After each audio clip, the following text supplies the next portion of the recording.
Tak, tohle je první challenge, bohužel. Děkuji moc, Ondro. Hodně se mi to chce pít. Na zdraví.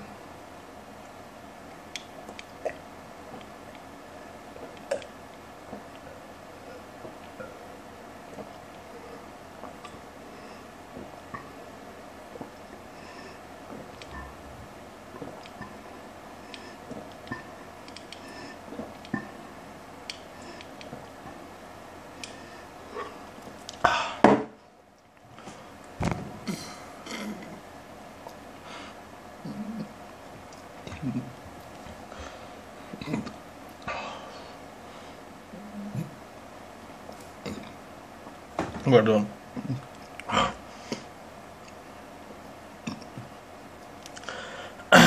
Tak. Jelikož musím nominovat další 3 lidi, tak jako první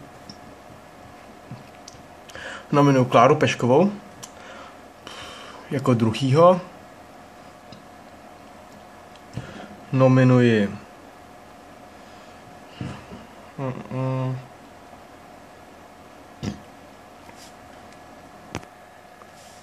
a jako další nominuju, už vím, Štěpánku Novou a jako poslední Tomáš Skořepa.